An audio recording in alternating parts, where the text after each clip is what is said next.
The Tycoon Dominion believed their empire would last forever. Their ships patrolled 1,000 systems.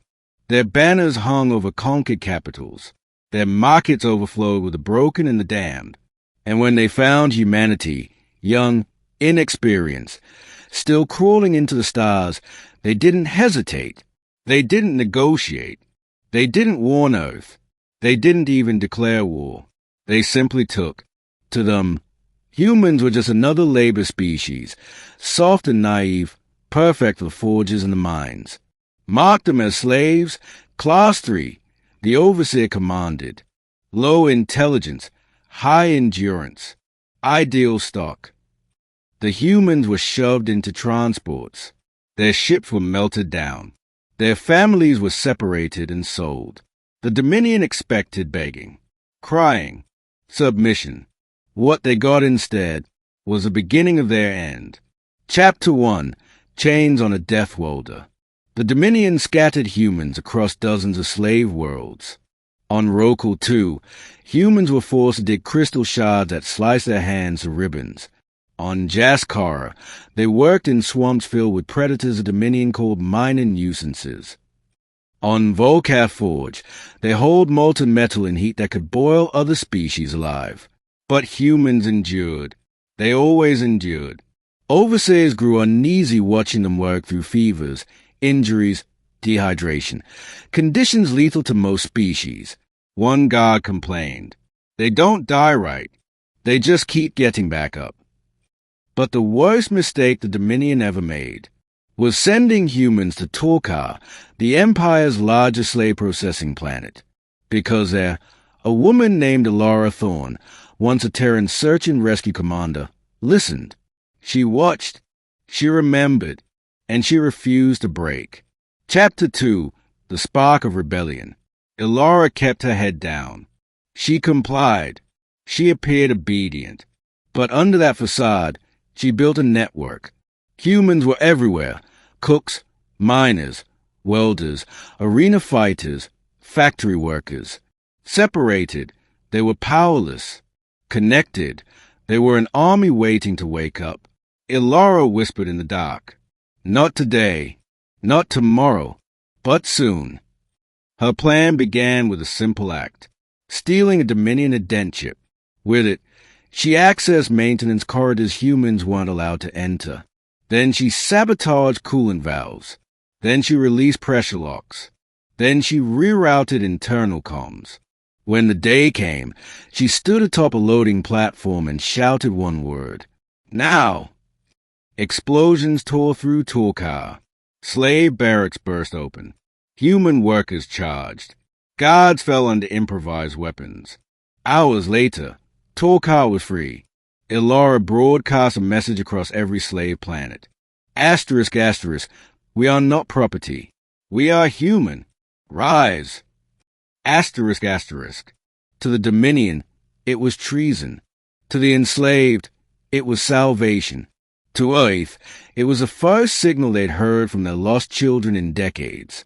Chapter 3, The Galaxy Ignites. Human uprising swept the Dominion like wildfire. On Rokal 2, miners overloaded the drilling lasers and turned them on their overseers. On Vaska Array, factory humans seized control of assembly drones and weaponized them. On Karen Prime, thousands of human gladiators stormed the governor's palace with nothing but arena weapons, and won. The Dominion's High Council panicked. These Earthborn are too dangerous. They should have been exterminated. Contain the uprisings at all cost. But it was too late. Humans weren't just rebelling. They were coordinating, strategically, ruthlessly, brilliantly. Every uprising mirrored the others, as if someone were guiding them. Someone was. Ilara. She became a ghost in the Dominion systems, routing messages, sharing tactics, uniting scattered slaves into one unstoppable movement. The Dominion had enslaved a species that evolved on a death world. Now they were watching Deathworlders return to their natural state, fighting back. Chapter 4, Earth's Return. Far from Dominion space, Earth received the impossible, an outdated Terran distress code embedded in Alara's uprising messages. Humanity didn't hesitate. Armadas launched. Frontier fleets joined. Dormant war factories roared back to life. The Terran alliance had grown in the Dominion's absence.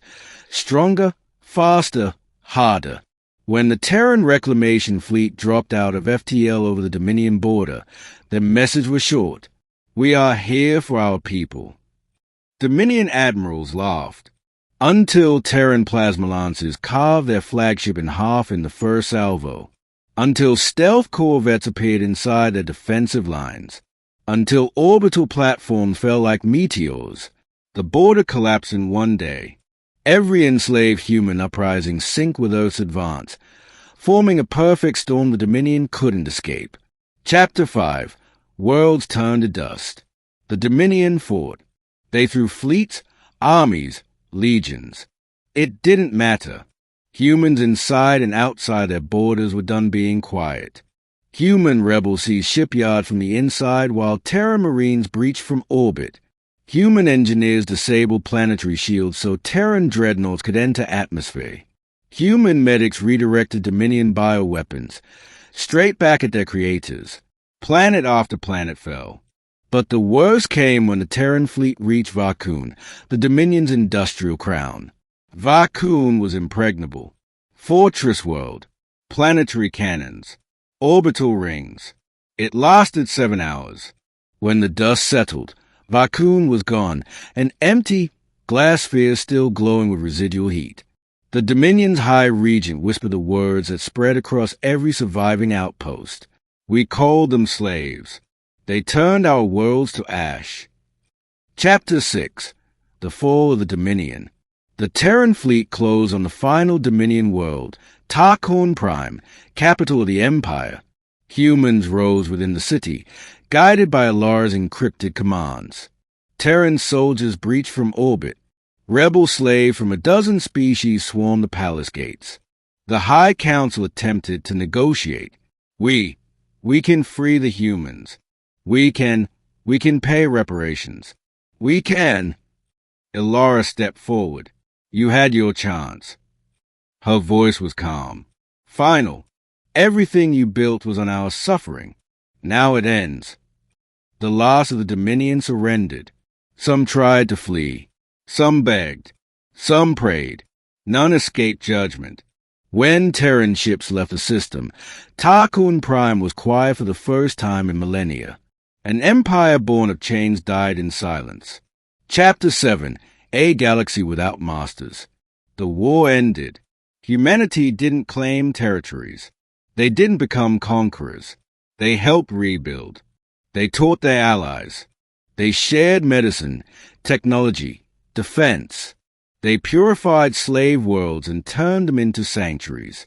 Alara Thorn became the first speaker of the Coalition of Free Stars, a new alliance forged from species once oppressed.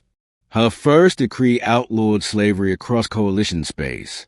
Her second was a warning to anyone dreaming of rebuilding a Dominion. If you raise chains again, humanity will break them again. The galaxy believed her, because they had seen what humans did when pushed too far, because they remembered the message etched into the ruins of Vakun. They called U.S. slaves. We turned their worlds to dust.